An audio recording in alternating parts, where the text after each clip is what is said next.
Ladies and gentlemen, feast your eyes here on this absolutely stunning 1990 Yamaha XT350. It looks like it just came out of a time capsule from the Yamaha dealership 30 years ago. Absolutely pristine, original paint, original plastics, original graphics, original seat. The good news is, really cool looking front disc guard. There's good news and there's bad news. Well, I guess I want to start by saying this is one of those test rides I'd rather do less talking and more riding, because this is right up my alley, man. This thing's an absolute wheelie machine. If you follow our channel, you know I had a 250 Honda L, CRF 250L for 3 seasons, and then I upgraded to the 650 XRL. And I've often said the 650 feels a little too big for some of the situations I get into in the pits, mid-Ohio, just for slow going stuff. It's great for the open road. And this 350 may be the perfect mixture of big bore power and small bore maneuverability, and it's absolutely bulletproof. We've had several of these come through. I had this one guy who had one arm who used ex-military guy, retired military guy, who had a 350 that he rode to work every day. It had over 45,000 miles on it, and it still ran great. These are notorious for running a long time. This one has 6,900 miles on it. And as far as the good news, bad news is the original owner adjusted the valves by himself when it had 6,900 miles on it at home, and he kicked it over with the valves adjusted wrong and actually bent the intake valve. Bought it to the dealer, got a quote on fixing it. They didn't want to fix it, so it sat in his climate-controlled garage for, well, 15 years, and we got it, and we just went through it. We rebuilt the whole top end on the motor. I've got a service ticket, $3,500 work order for rebuilding the top end of the motor and going through the bike top to bottom, front to back. But it's just an awesome bike. It'll do over 90 miles an hour. It has a 6-speed overdrive transmission, long travel suspension. You just crack the throttle on second gear, it'll stand straight up. Click it in third, fourth, it'll wheelie all the way up the road. It's got a really nice set of tires on it, front and rear. New replacement Enduro tires, a 300 by 21 on the front and a 18-inch on the rear. You can see it's got a little bit more aggressive than the stock tire on the back. Do a little bit of riding demo here, so let's take it for a little rip. The seat is super comfortable, definitely more comfortable than the one on my Honda XR650L. And let's face it, the XR650, even though it's a 19, they haven't changed them since like 94. So the technology is basically the same on the new XR as this. It's an air-cooled 4-stroke single cylinder. Everything works beautifully. I'll do a drive-by for you.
On road or off, this may be the ultimate commuter bike. It's got a 3.1 gallon gas tank, gets close to 60 miles at the gallon, over 50, and it'll go anywhere. It may be the perfect 4-season commuter bike too, because keep in mind, these dual sport knobbies, the aggressive ones that are on there, actually work pretty good in the snow too. I know, because I've ridden my CRF 250 with this setup, and it works great in the off-road, on the grass. It works good on the street. It's a good compromise overall.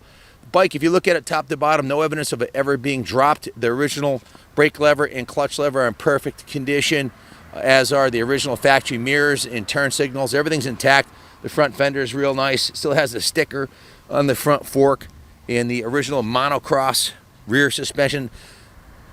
Has Kayaba long travel leading axle front forks, what looks to be about a foot of travel, probably 11 inches. In the rear, I would say is probably 10 to 11 inches travel. The original stock exhaust is intact. It has a sandwich pack on the back here to put your lunch, a cold soda, a couple candy bars if you want to go on the trail. And it is set up for 2-up riding. It has the passenger pegs on here too. And everything's just in pristine shape. This may be the nicest 1990 XT350. Certainly around these parts, unless you have a brand new one in the box, you're going to be hard-pressed to find a nicer one. Upgraded with a nice gold chain, which looks really nice with the red and white paint job. I'll have to grab the service ticket to go over everything with you, but this thing is absolutely spotless top to bottom. Looks like it was been in a time capsule, like I said earlier. So the original turn signals in the back are intact. The original tail light, everything's there, folks. Even the rear fender's mint shape. So if you have any questions about it, give us a call. With 6,900 miles, she's got another 40,000 miles of life in her easily. I'll go over the work order with you so you have all the details on what we did to it and how the service ticket wound up being $3,500, but she's ready to go. It's like brand new.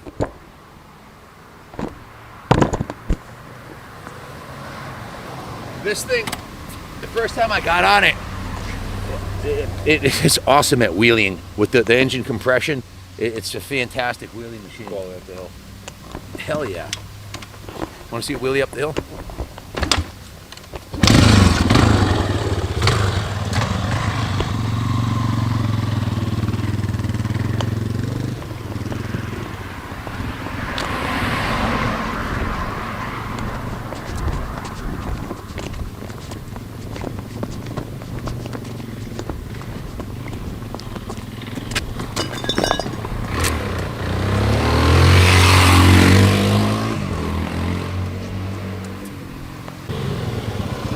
I looked it up online. It's rated for 35 horsepower, and that feels about right because the front wheel was only up about halfway, and it had enough power to not only carry it up the hill, but also bang third gear and go right over the crest of the hill.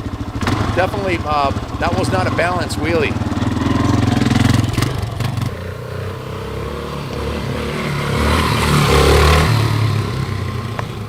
Pop out the clutch at 3,000 RPM in second gear, and it just balances perfectly. They didn't go over 6,000 RPM.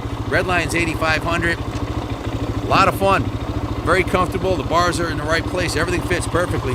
Typical traditional Yamaha quality. Everything works beautifully on it. So, turn signals, high beam, low beam.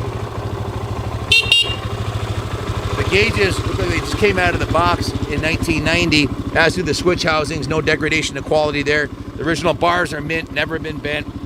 Good luck finding a nicer one. This thing's definitely Kaplan America approved. Absolute blast. Is it safe to say this was only road ridden? You know? Oh, hell yeah. I think I started off by saying I don't think the bike's ever been ridden off-road. There's no evidence of it. You know, there's no damage to the forks, no scratches on the original factory paint job.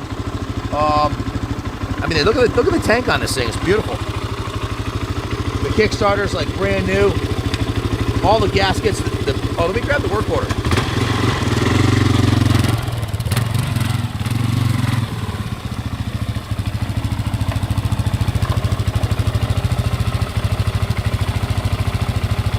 Previously, the complete top of the motor has just been completely reconditioned. It's got a new cylinder base gasket, new head gasket, new intake guides on the valves, new clutch cover gasket. The carb's been rebuilt, as has the airbox been cleaned, and it has a new twin air foam filter in it. It's got new intake valves, new exhaust valves, and new valve seats. So the whole valve train is new and should be good for another 40,000 miles. There's Maxima 10 weight 40 oil in it, a new K&N oil filter, and we're running VP non-ethanol fuel, and it runs like a brand new motorcycle. Top end's been decarbonized, completely dismantled right down to the engine cases, which the crank and everything is in perfect shape. Didn't need anything there, just the top end.